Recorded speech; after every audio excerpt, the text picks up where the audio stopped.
Sesaat lagi Anda akan menyaksikan Dua Sisi, didukung oleh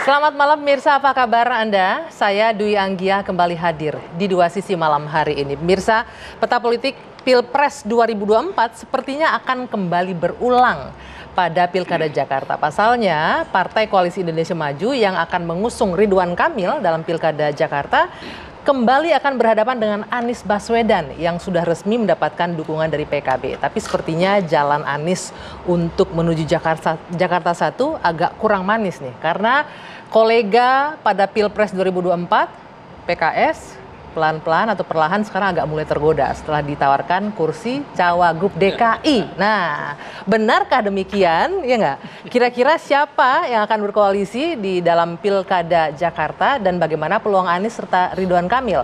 Kita akan bahas di Dua Sisi selengkapnya. Ya, sejumlah narasumber sudah hadir bersama saya di studio malam hari ini. Saya akan perkenalkan satu persatu. Dari ujung sebelah sana ada Bung Ciko Hakim, politisi PDI Perjuangan. Selamat malam, Bung Ciko. Waalaikumsalam. Ada Bung Ges Khalifa, pendukung Anies Baswedan. Selamat malam, Bang Ges. Ada Bung Ray Rangkuti, pengamat politik. Selamat malam. Malam. Bang Idrus Marham. Dukun politik. Dukun politik, ini bisa membaca hal-hal yang belum terjadi gitu ya. Sebelum terjadi sudah dilihat. Sudah kelihatan.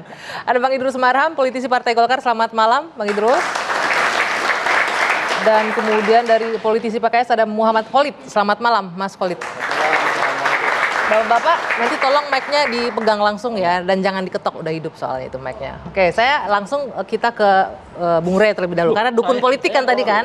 Nah, kalau kita bicara Pilpres 2024 terus bicara pilkada, sebenarnya kan kalau pilpres itu belum tentu akan sama juga dengan pilkada kan. Pilkada itu akan sangat cair. Idealnya kan begitu. Kalau kita berkaca sebelumnya Bung Rey. Tapi ini kayaknya di Pilkada Jakarta ini kayaknya pilpres koalisinya turun terus sih sampai ke Jakarta sama lagi nih. Bahkan temannya koalisi Mas Anies di Pilpres, PKS ini digoda dengan kursi Cawagup nih. Presiden PKS padahal juga sempat ngomong nih akan mendukung, tapi kemudian ada tawaran. Anda membacanya sebagai dukun politik ini berarti apa? Ada upaya saling menjegal kembali langkah Anies nggak nih? Yang penting jangan fatwa keluar dulu. Kalau menjegal Anies menurut saya sulit. Sebab Sulit. Anies ini kan bintangnya ya. Sebelum menjawab ke sulit, pertanyaan apakah ada upaya untuk menjegal Anies? Kalau Mungkin ada, tapi menurut saya itu nggak realistis. Oh, yang bisa realistis. dilakukan itu bukan menjegalnya. Yang bisa dilakukan itu ya mengalahkan Anies di Jakarta gitu. Nah, kalau menjegal Anies di Jakarta itu akan sulit sebab dia ini kan seperti bintang ya di Jakartanya gitu. Oke. Jadi kalau ditinggalkan PKS, yang lain akan ambil. Oh gitu. Iyalah. Iya kan? Walaupun koalisi Indonesia Maju kayaknya udah cukup solid ini. Ya, Akan mau meninggalkan maju untuk kalau Anies. menang. Kalau nggak menang ya kabur satu-satu. Oke. Kalau PKS meninggalkan, saya ke Mas Khalid dulu nih. Emang ada rencana meninggalkan Anies PKS? Jadi jangan jumping pertanyaan ke sana dulu ya. Enggak, saya melanjutkan dari pernyataannya Bung Ray nih. Jadi begini, pertama Partai Keadilan Sejahtera ini mendapatkan mandat yang luar biasa dari rakyat Jakarta. Jadi kita mendapatkan lebih dari 1 juta pemilih dan 18 kursi dan menjadi partai pemenang di sini. Dan tentulah ini akan menjadi sebuah ikhtiar kami untuk berkontestasi mengajukan kader kami di Pilkada Jakarta. Itu adalah sebuah keniscayaan. Oke. Ya, sehingga kadernya siapa yang akan dimajukan di? Kita punya banyak stok kader yang berkualitas.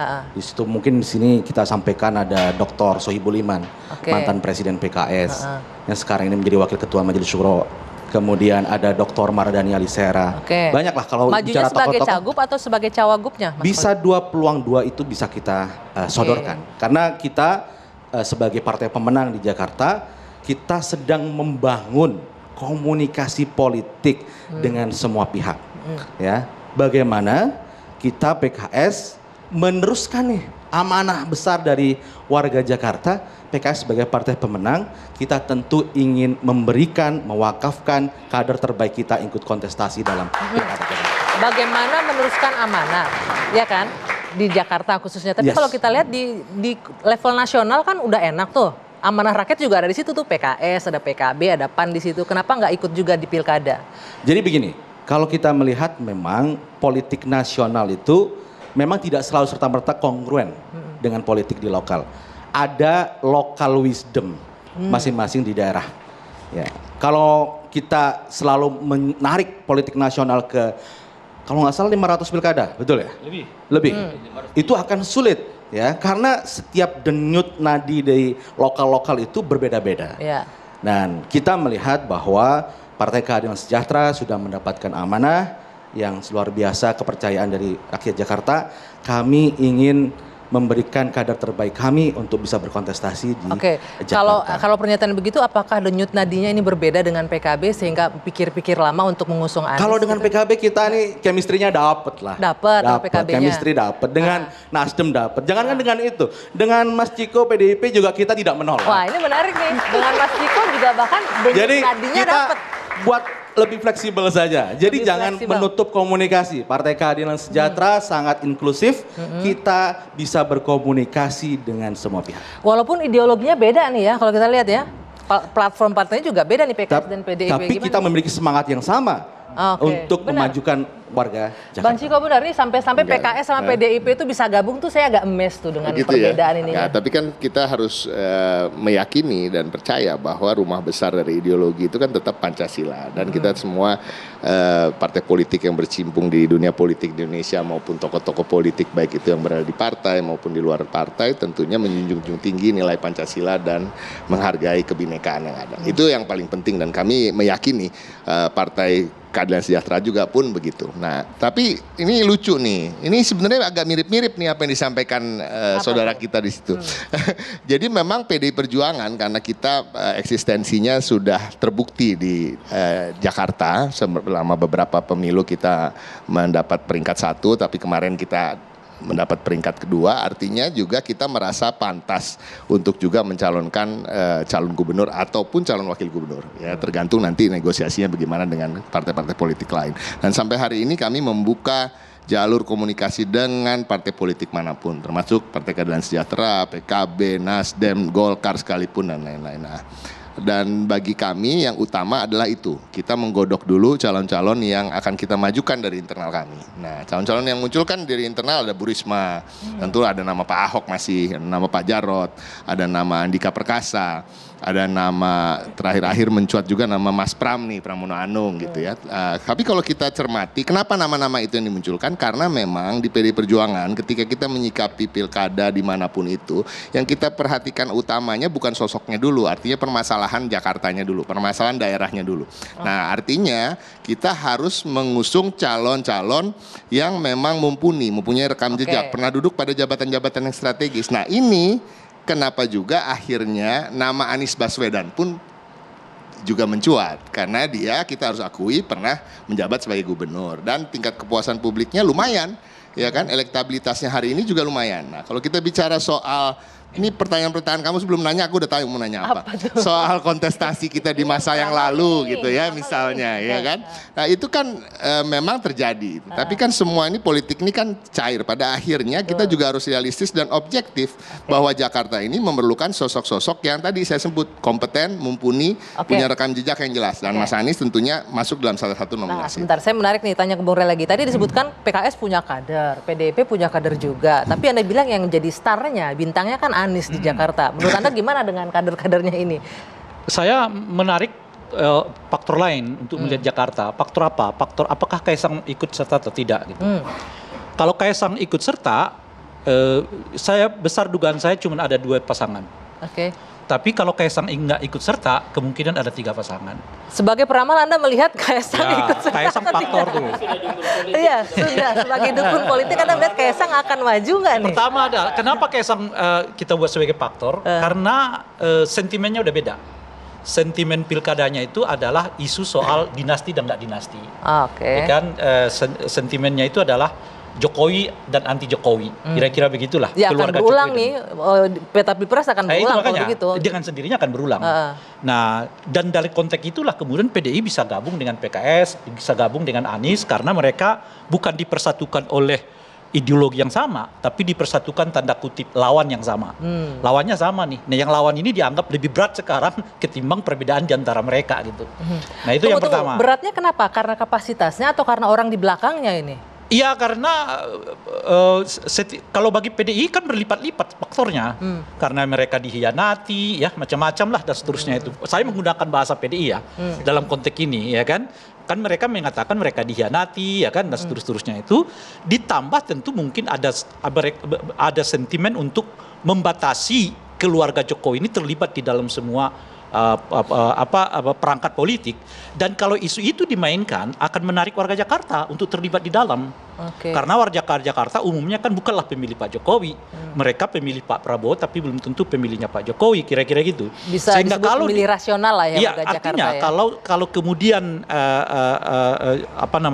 Kaisang maju gitu ya, 3 kelompok ini nyatu nih, yang boleh jadi. Kalau Kaisangnya nggak ada, beda-beda. 3 kelompoknya ini siapa? Pertama, kelompok Islamis yang mungkin dibawa oleh PKS kan. Kedua, kelompok pro-demokrasi yang jelas anti-nepotisme dan anti-dinasti politik kan.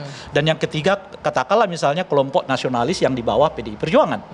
Nah, kalau mereka menyatu dalam satu barisan, pertanyaannya sebetulnya nanti kalau RK benar dari Kim, mau ngambil siapa lagi gitu loh kira-kira. Sebagai wakilnya? Bukan, sebagai pangsa pasarnya dia di mana lagi? Kelompok Islamisnya di bawah.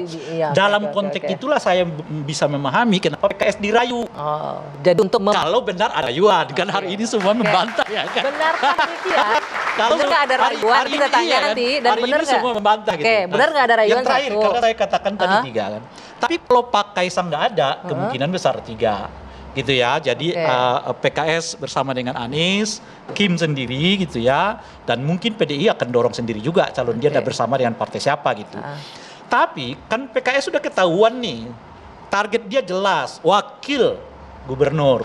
Oleh karena itu dia nggak peduli kalau Anies tidak bersama Anies, kalau Anies nggak persilakan dia jadi wakil. Yang penting gitu siapapun yang naruhin wakil, PKS maju. Waduh. Gitu. Nah, nanti dijawab Bung Khalid. Tahan dulu sebentar. Kalau konteksnya begitu, PKS bisa gabung loh dengan PDI Perjuangan kalau diantara mereka menyetujui, you gubernurnya, saya wakilnya. Dan PKS dengan PDI Perjuangan tidak membutuhkan figur karena kekuatan basis masa mereka yang kuat, solid. Ya. Gitu. Oke, baik, nanti kita akan jawab benar nggak ada rayuan, kemudian benar nggak akan bersatu kalau Kaisang maju di DKI Jakarta. Kita jawab usai jeda di 2 sisi saat lagi.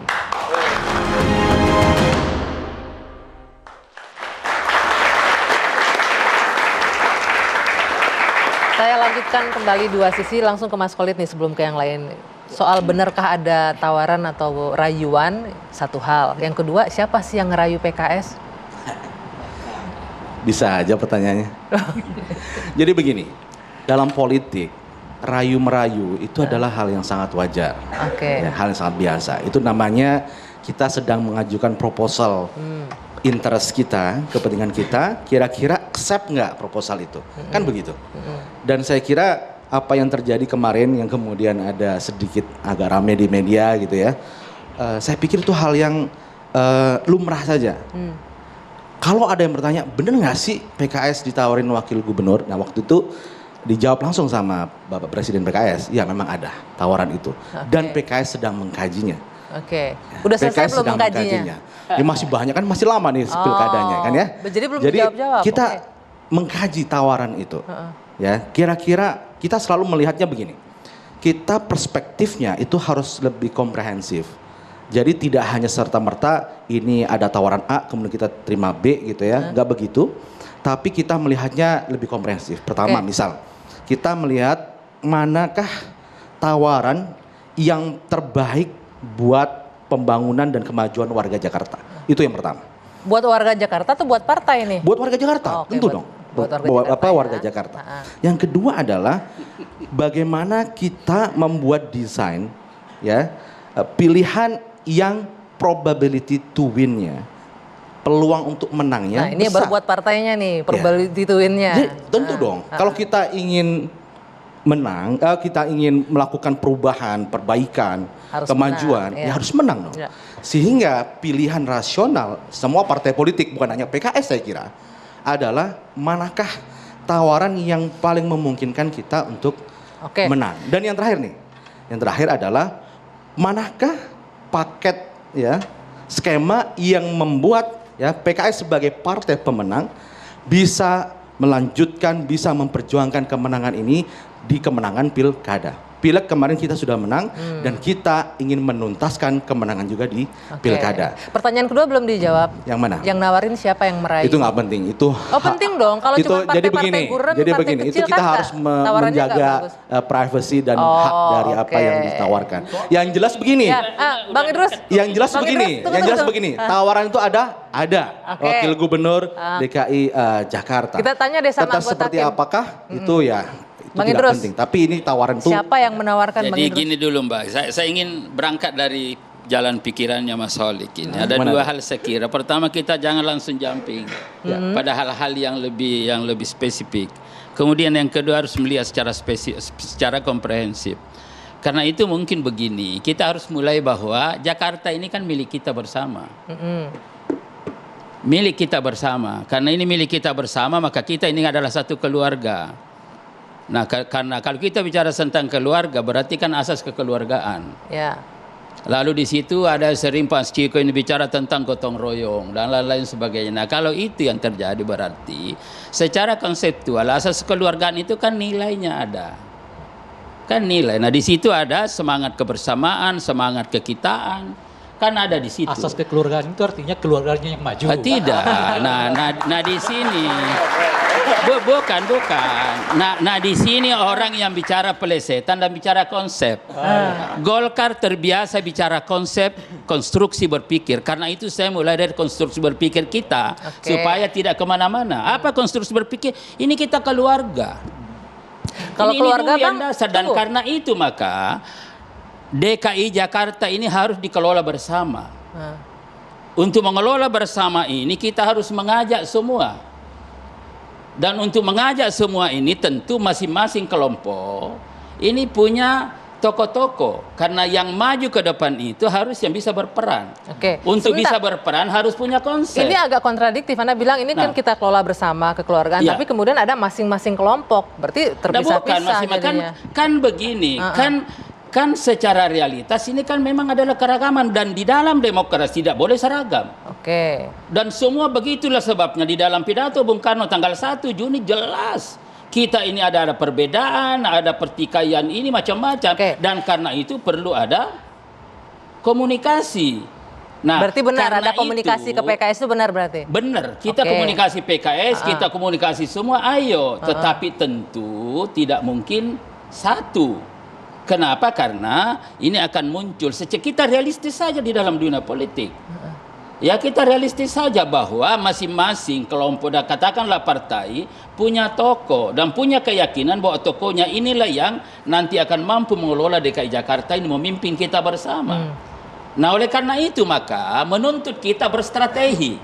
Nah ini tadi sekaligus menjawab dukung politik. Apa strategi? Kita berstrategi ya bagaimana memenangkan. Nah, tidak bisa secara serta-merta ditanggapi bahwa ini adalah ingin menjegal Habib Anies. Tidak begitu. Tetapi kita adalah berstrategi. Nah, kalau bicara strategi, kita bicara bukan benar salah. Tapi kita bicara tentang efektif atau tidak efektif. Yang ujungnya adalah menang. Nah, kalau kita menang, berarti ada yang kalah. Pertanyaan saya gini, apakah dengan koalisi Indonesia Maju ini masih kurang yakin untuk bisa menang sampai harus mengajak PKS? Bukan, nah disinilah tadi. Jadi bukan masalah menang atau tidak menang. Kalaupun kita menang, kita juga mengajak. Nah, kan ini kita ke keluarga, ini dulu dasarnya gitu loh. Logikanya. Nah, bukan, ini dulu dasarnya. Jadi jangan secara serta-merta, kan begini masalahnya kan. Ketika keragaman ini kita lihat, jangan lihat secara fisik. Tapi lihat secara visi. Di sini ini persoalan. Dan saya setuju dengan Mas Ciko, kalau ideologi ini Pancasila sudah selesai. Tetapi ini ada ciri karakter, ada yang tercermin pada visi misi. Bang Idrus. Perbedaannya di situ, bukan pada fisik. Bang Idrus. Bisa berbeda partai. Sebetulnya kita sedang berbicara soal teknikal itu tadi. Bukan. Nah, karena itu kita tidak boleh bicara teknik. Kalau ini tidak selesai, ini akan lebih Udah rumit. selesai, udah selesai. Tetapi kalau masalah di sini selesai, Udah selesai Ya. di Macron. belum selesai. Kenapa? Karena kita sudah dari awal ingin memetakan secara fisik. Oke, sebentar. Tidak boleh kita melihat secara linear dari atas sebuah presiden, misalkan kontestasi Pilpres itu langsung dibawa ke DKI Jakarta, lalu kemudian seluruh partai seakan-akan harus berbeda di sini. Tidak Oke, Bang bisa. Idrus, sebentar nih sampai ketawa tuh mahasiswa di sana. Saya mau ngomong dengan Oke. dipotong-potong. Bang Rey, saya Iya. kalau gitu nanya, kalau Bang Idrus nggak mau jawab, Bang Rey. Oke, deh. oke. Gimana? Apakah Koalisi Indonesia Maju merasa nggak yakin bisa menang sampai harus ngajak PKS untuk bisa menang? Katanya bukan untuk ngejegal, tapi untuk menang. Betul. Iya, kalau sejauh ini kan memang salah satu yang menjadi kerumitan di Kim ini menurut saya adalah mereka nggak punya figur yang cukup. Gitu kan, misalnya satu-satunya figur yang mereka yang andalkan itu adalah RK. Ya. Di luar itu siapa? Nah, kita juga kebingungan nih. Di luar itu, Di luar itu kan Ridwan itu Kamil punya gitu. Golkar ya. Kemudian kalau kita lihat partainya yang lain, PAN nggak punya juga menurut Itu Anda? makanya kan Nggak ada ya. PAN targetnya cuma wakil. Oke. Demokrat targetnya wakil. Gerindra nggak kedengaran juga, kemarin udah diusung satu kemudian ditarik lagi kan Oke. gitu. Oke. Jadi memang Kim ini kelihatan ke salah satu kesulitannya itu adalah bahwa mereka nggak punya figur di Jakarta dan figurnya itu adalah RK yang RK-nya sampai sekarang belum memperlihatkan apakah dia akan serius mau ke Jakarta atau tidak gitu. Itu salah satu faktor gitu. Nah, yang kedua adalah karena RK-nya kelihatan sendiri, sampai sekarang belum kerja gitu. Coba Anda bayangkan, dia akan berhadapan dengan figur Anies Baswedan yang cukup dominan sebagai incumbent, yang popularitasnya bukan hanya dikenal di Jakarta tapi dikenal di Nasional, seluruh Indonesia gitu ya. Dan sampai hari ini RK belum siap apa-apa.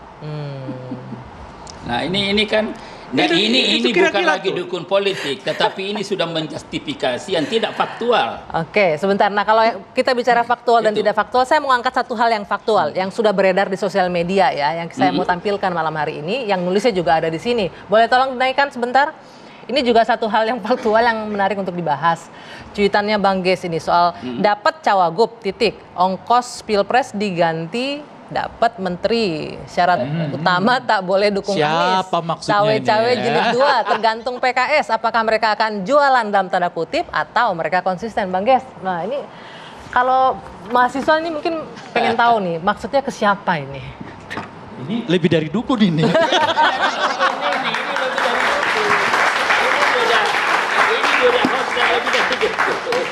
Apa maksudnya? Pertanyaannya itu sebelum Anda bertanya itu saya bertanya dulu. Kenapa sih dijauhkan dari Mas Holik? Kenapa? Duduknya kok dipisahin? Belum apa-apa udah ada strategi nih kayaknya. Jadi itu artinya ini masih cair semua, belum ada yang paten ini barang. Itu sebenarnya gini ya. Kan udah ada di salah satu media investigasi yang bicara semacam itu. Lalu suara-suara itu cukup kencang lah di kalangan teman-teman. Lalu saya teringat Jakarta itu P3 pernah menjadi nomor 1 mengalahkan Golkar. Oke.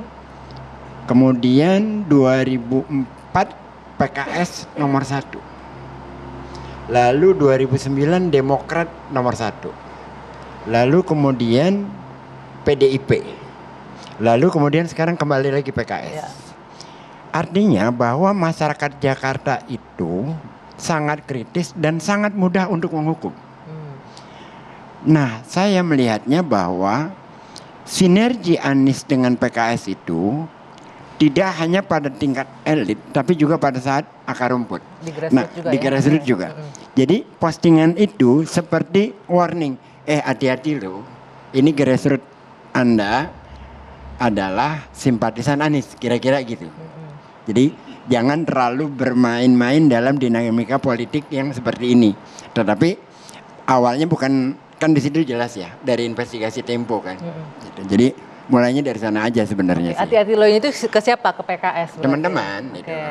Karena disebut PKS kan di situ. Iya. Anda apa melihat? Dan itu juga kan tidak ada sebuah Satu strong point. pertanyaan saya, Bung Geis. Anda percaya nggak itu? Saya percaya. Berita itu Anda percaya? Saya percaya. Dan ada lebih yang saya lebih percaya lagi. Apa itu? Bahwa tidak serta-merta sekarang hambatan Anies itu hanya pada persoalan partai. Tapi Ada kemungkinan lagi institusi hukum digunakan untuk menghadang Anies. Saya belum tahu. Tapi Sampai kemungkinan sejauh itu ada. Sampai sejauh itu. Mbak, di dalam rejim yang seperti ini, jangan ada satupun yang kita percaya. Nggak ada sedikit husnuzon, jangan seuzon. Kecuali soal gitu. PKS yang tadi ya. Kecuali iya makanya saya kira- percaya tadi kan. Nah, tunggu, sama ini cawe-cawe jilid 2. Jadi itu reverse tuh ini Iya, untuk artinya- menjaga Anies juga. Gini lah ya. Ah. Waktu Pilpres, kita melihat bagaimana Anies dipanggil KPK dengan kasus yang mengada-ada. Terus sekarang menjelang pilkada. Terus kita menganggapan bahwa ini rejim sudah lebih baik. Nggak juga. Kita lihat aja ke depan. Mendingan kita perhatiin dari sekarang gitu loh. Kan sekarang kalau sekarang lagi kena korban nih PDIP, Hasto. Korban apa? Oh. Itu Hasto, kasusnya udah berapa tahun tiba-tiba muncul ada agenda apa di balik Benar ini. masih kok jadi korban sekarang. Silakan. Apalagi di Kalau Sandra atau gimana? saya tuh sekarang tidak lagi bisa melihat secara faktual, netral dalam konteks ini. Oh ya udah ini memang lagi berjalan. Enggak, ada agenda di balik ini. Oke, sampai sejauh itu ya. jadi gini, Nah, ini oke, saya- ditahan dulu jadinya tahan dulu ya. Kita komrek dulu, Bang, sebentar. Sabar. Walaupun ini agak melebar ya. Ya, jadi kita balik lagi nanti. Ini Sebentar. nggak melebar. Kita akan oh sisi Tahan dulu, sabar Bang Idrus. Dua sisi akan kembali sesaat lagi.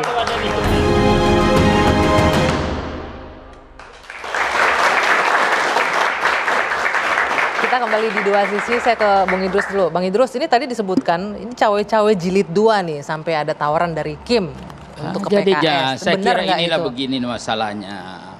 Jadi melihat Jakarta jangan terpisah dengan Indonesia. Nah ini kesalahan besar kita ketika kita melihat Jakarta terpisah di Indonesia. Saya ingin mengatakan begini, ini teman-teman mahasiswa pasti tahu bahwa kedua kalinya di tempat ini saya sampaikan bahwa sistem presidensial dengan multi partai itu membawa konsekuensi yang sangat luar biasa terhadap efektivitas pemerintahan. Sistem pemerintahan presidensial dengan multi partai itu menyebabkan terbaginya kekuasaan. Kekuasaan secara horizontal yang sekarang menteri-menteri kan itu berapa di situ terlibat itu dibagi-bagi, itu terbagi. Kemudian secara vertikal ke bawah, hari ini presidennya adalah Gerindra. 38 provinsi kita belum tahu di dalam pilkada ini siapa yang jadi gubernur. Apalagi kalau kita bicara 500 lebih daripada kabupaten kota misalkan, itu juga beda-beda di bawah yang mimpin. Oke. Pertanyaan dasarnya, apakah ya dengan terbaginya kekuasaan ini secara vertikal ke bawah tidak mempengaruhi efektivitas pelaksanaan pemerintahan dalam rangka implementasi visi misi presiden.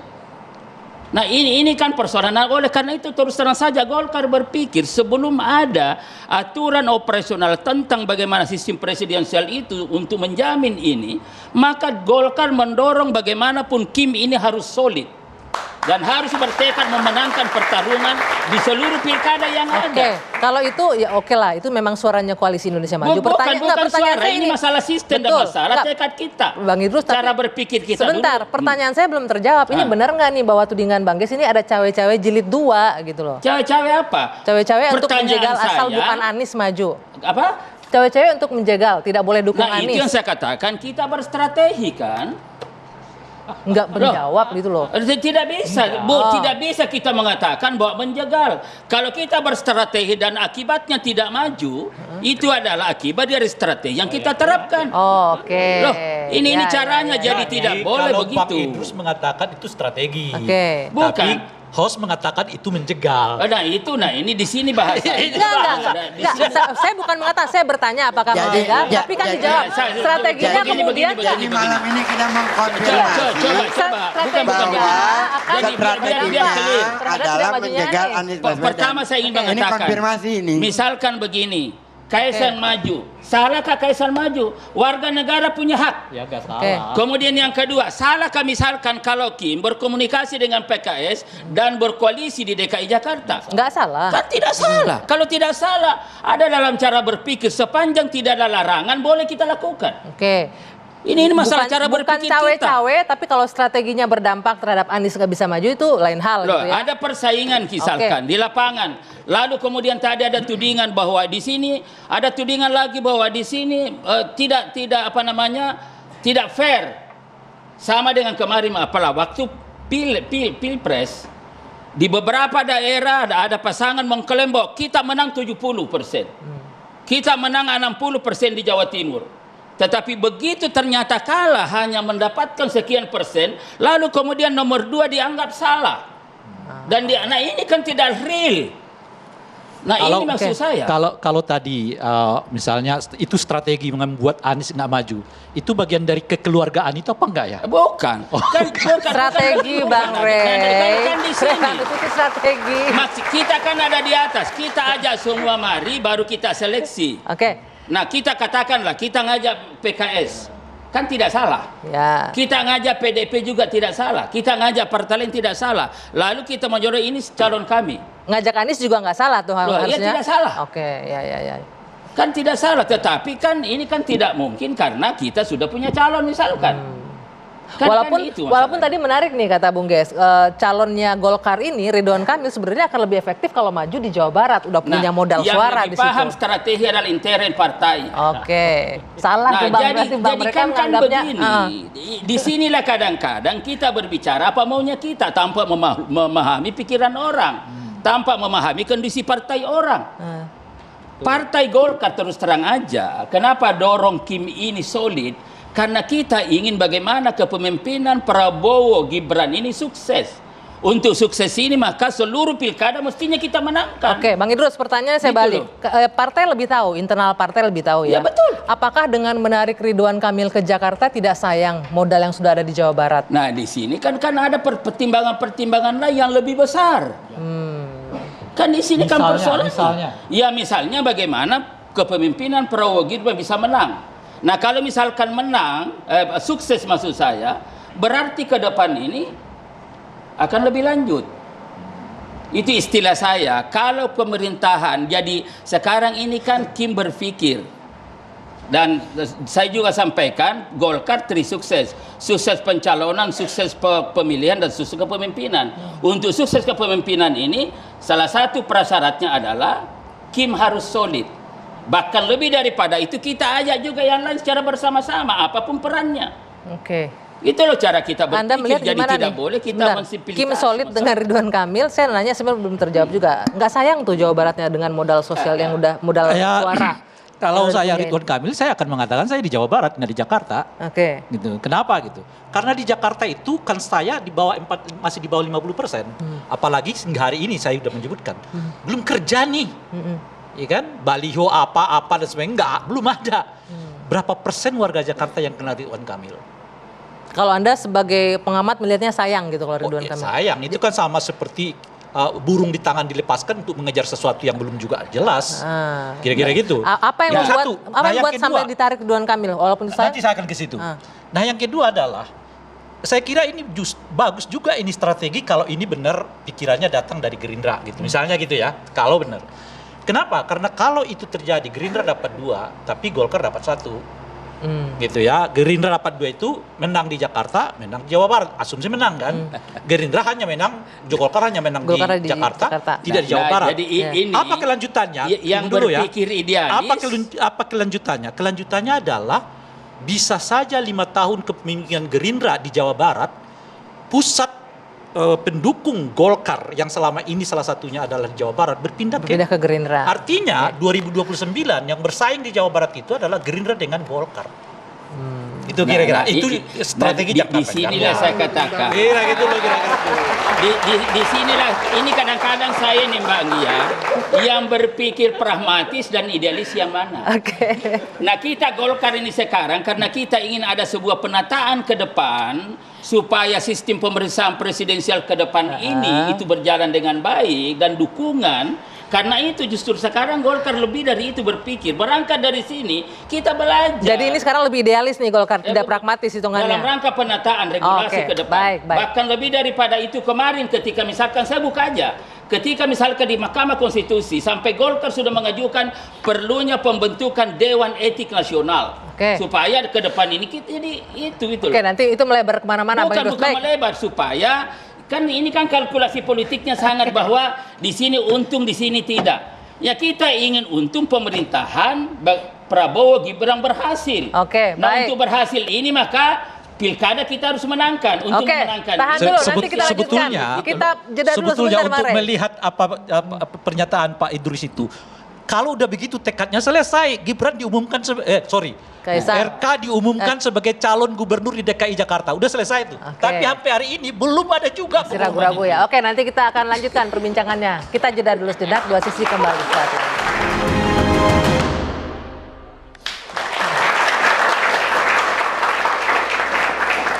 Saya lanjutkan, saya kali ini mau ke Bung Ciko. Tadi ada pernyataan Bung Rey yang menarik, bahwa nanti kalau misalnya Kaisang jadi maju untuk Jakarta 1, ini bisa jadi nih bergabung nih PDIP, PKS, PKB untuk sama-sama asal bukan Kaisang juga ntar antitesa. Gitu Bener ya. nggak? Bener nggak? Ini pernyataannya Kalau terkait Bung Rey. Kaisang sebenarnya gini, alasan-alasan yang dipikirkan oleh Bang Rey bahwa PDI Perjuangan akan menolak Kaisang sebenarnya nggak gitu-gitu juga. Kalau kita terkait Kaisang, kita karena memang nggak masuk dalam kriteria kita tadi yang saya sebutkan, bahwa DKI Jakarta nih atau DKJ ke depannya memerlukan pemimpin yang memang pernah mempunyai pengalaman yang di Oke. jabatan-jabatan Lebih karena nggak masuk kriteria Itulah, ya. itu dulu kan ya. Oke. Kita juga harus menghormati lah PSI punya 8 kursi dan lain-lain. Bisa juga menentukan ya kan, apakah akan ada 3 calon atau 2 calon dan lain-lain. Tapi pada prinsipnya tadi kemungkinan itu ya dari awal saya sudah katakan bahwa PDI Perjuangan membuka jalur komunikasi dengan partai politik manapun, dengan Golkar sekalipun juga, dengan yang disebut tadi Kim juga gitu. Tapi kan kalau kita ingin menimpali sedikit nih, Bang Idrus kan seru sekali bicara soal kekeluargaan dan lain-lain. Tapi kita harus ingat, dalam keluarga itu ada yang namanya sibling rivalry atau persaingan antar saudara kandung itu kadang-kadang juga keras kan gitu ya. Dan saya cenderung setuju terkait dengan Gerindra dan Golkar ya kan, punya strategi masing-masing, ingin memenangkan elektoral di Jawa Barat dan lain-lain ya kan, bahwa memang patut diduga bahwa keinginan itu lebih keinginan Gerindra untuk masukkan Kang Emil di Jakarta. Itu wajar-wajar aja, ya kan? Bukan keinginannya Golkar. Kalau Golkar tentunya tadi dengan 38 juta pemilih ya di Jawa Barat tentu lebih seksi. Kan tadi disampaikan oleh Mas Holly tadi dari PKS bahwa memang kita juga bukan hanya berpikir, kalau kita berpikir yang ideal-idealnya tentu tadi harus membangun Jakarta dan lain-lain. Tapi pikiran pragmatis partai politik ini kan nggak bisa juga dipisahkan. Salah satunya apa? Kita berpikir untuk ini mengamankan elektoral di 2029, kan gitu ya. Jauh ke depan ya. Jauh ke depan. Semua partai politik pasti berpikir begitu dan saya rasa kalau kita bicara PDIP artinya juga berpikir begitu dong. Pasti, 2009. pasti. Nah, Tapi untuk kembali mencapai jauh ke 2029 itu PDIP akan kemana nih mengarah? Nomor 1, kita harus mengusung calon dari internal. Baik itu menjadi calon gubernur atau calon wakil gubernur dapat dibicarakan nanti, tergantung dengan partai politik yang mana yang kita akan berbicara terkait itu. Nah intinya itu. Jadi pertama dan fokus utama bagi PDI Perjuangan karena kita kita merasa kita tahu cara menjawab permasalahan-permasalahan di Jakarta, tantangan-tantangan Jakarta ke depannya, ada aglomerasi dan lain-lain, perubahan dari prioritas karena udah bukan lagi daerah khusus ibu kota dan lain-lain. Artinya kita bisa menjawab itu kenapa? Karena kita punya tokoh-tokoh, sosok-sosok yang memang punya pengalaman di berbagai bidang di pemerintahan yang kita yakini bisa mampu untuk menjadi pimpinan di Jakarta. Nah itu satu. Ya kan, yang kedua kita punya mesin politik yang begitu kuat, yang sudah teruji dari pileg ke pileg, dari pemilu ke pemilu. Artinya dengan partai yang mana ya kita lihat nanti. Oke, Bang Ges. Jadi kita saya tambah dikit. Jadi biar Mas Ciko ini. Bang Idrus sudah banyak. Bang Idrus sudah banyak, ini waktunya habis. Itu tidak secara serta merta karena jauh-jauh sebelumnya sudah ada penugasan dari Ketua Umum Partai Golkar Bung Airlangga. Jadi memang RK kita tugaskan di sini juga Jawa Barat. Nanti finalisasinya adalah hasil survei. Sekarang kita lagi survei. Baik, kita tunggu hasil surveinya. Tenang, sabar. Sebagai pendukungnya Anies, tentunya sudah paham nih seleranya Mas Anies akan kemana, siapa kira-kira yang akan nyaman Mas Anies kerjasama untuk partai politik. Kalau soal nyaman, Anies nyaman dengan siapa saja ya. Tapi yang menarik adalah pernyataan Bang Idrus tadi bahwa strategi itu bahkan gini, dia bicara tentang gotong royong, membangun bangsa, Kim untuk mensukseskan itu. Gitu tadi kan? Jadi kalau saya misalkan ya, saya ini ketua himpunan alumni SMA Negeri 7. 2004 ini habis nih nanti saya nih. Saya sedang menyiapkan orang-orang pengganti saya yang terbaik 3 sampai 4 sampai 5. Yang penting nanti penerusnya bagus, siapapun itu. Tetapi tidak sampai menghadang yang lain. Tapi kalau menurut Bang Idrus ini yang namanya gotong royong, anak bangsa salah satu orang terbaik, kalaupun sampai nggak bisa maju itu adalah strategi. Jadi Anda melihat ini emang Lah kan kalimatnya itu tadi. Bukan, jadi saya strateginya katakan bisa tadi menghambat anak bahwa bangsa yang lain maju, itu Menghadang, nggak baik iya. menurut Nah, saya. gini, Nggak bagus. gini. Salahkah kalau misalkan partai-partai kita aja? Kan tidak, karena kita ingin ngelola bersama. Nah, tinggal mereka kemudian mereka mau, lalu di sana misalkan tidak mendapat dukungan, apa kami salah? Kan tidak. Gitu Loh, Bang, kan hanya itu kan efek persoalannya. samping Nah, jadinya. sekarang Iya, makanya. bagaimana di sana, ngajak juga di sana. Nah, di sinilah ada namanya persaingan, dikatakan tadi Bung Ciko. Gitu loh. Nah, di dalam persaingan ini kan perlu dong. Tetapi persaingan kualitas. Oke, persaingan kualitas. Udah, terakhir. Kalau yang namanya keluarga, caranya nggak gitu. Ya, kita tetap bersaing. Gue mau ngomong tapi gue ketawa duluan.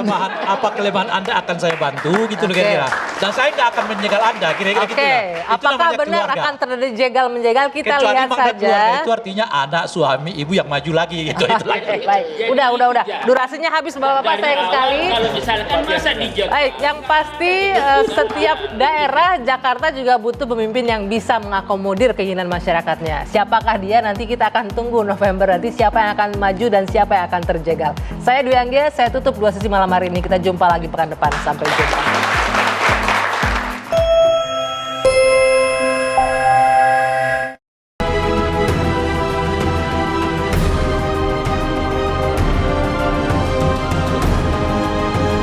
Anda baru saja menyaksikan Dua Sisi, didukung oleh